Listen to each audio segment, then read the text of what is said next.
কাক। সে কাকটার একদিন খুব জল পিপাসা পেয়েছিল। সে কাকটা একটি কলসের সামনে গেল, গিয়ে দেখলো কলসটার ভেতরে জল আছে, কিন্তু জলটা খুব নিচে। তারপর কাকটা বুদ্ধি খাটিয়ে জলের ভিতরে অনেকগুলি পাথর ঢেলে জলটা আস্তে আস্তে উপরে উঠতে থাকলো, আর কাকটা জল খেয়ে তৃষ্ণা মেটালো। নমস্কার, আমার নাম দিয়া দাস। আমাদের বাড়িতে একটি ছোট্ট কুকুর ছিল। সেই কুকুরটাকে আমি খুব ভালোবাসতাম। সেই কুকুরটাকে যত্ন করতাম, খাবার দিতাম। সেই কুকুরটার নাম ছিল টমি। সেই কুকুরটাকে নিয়ে একদিন আমি ঘুরতে বেরোলাম। আমি গিয়েছিলাম একটা সুন্দর বনের পথে গিয়েছি। এখানে আমি অনেক পশু পাখি দেখতে পাই, যেমন কি ভাগ, ভাল্লুক, পেঁচা, হরিণ। তারপরে আমি ফেরার পথে একটা নদীর মধ্যে দেখতে পেলাম কুমির আর কচ্ছপ। তারপরে আমি বাড়ির পথে ফিরে আসি।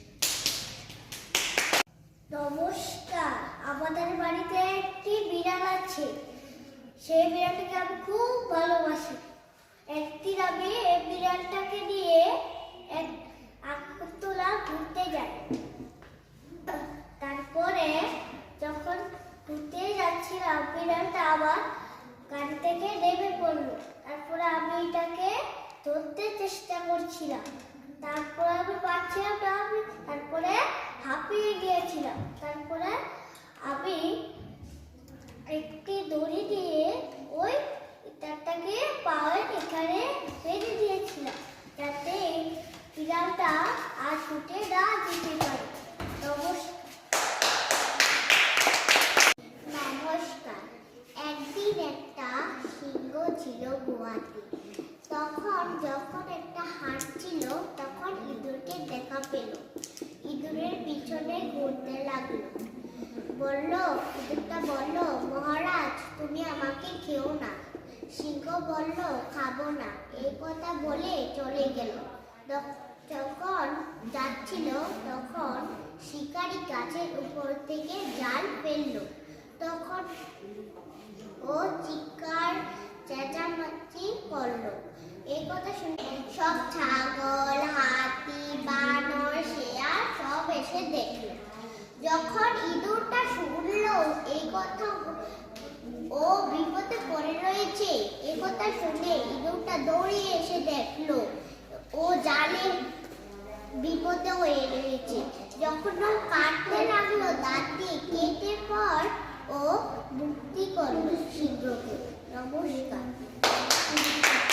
নমস্কার, এক ছিল হাতি আর এক ছিল ছাগল। দুজনে মিলে তারা বনে যায়। হাতি গাছের ঢাল নিচে সুর দিয়ে নামায়, আর ছাগল মজা করে ফল ও পাতা খায়। এভাবে তারা রোজ বনে যেত, খেলাধুলা করত। আর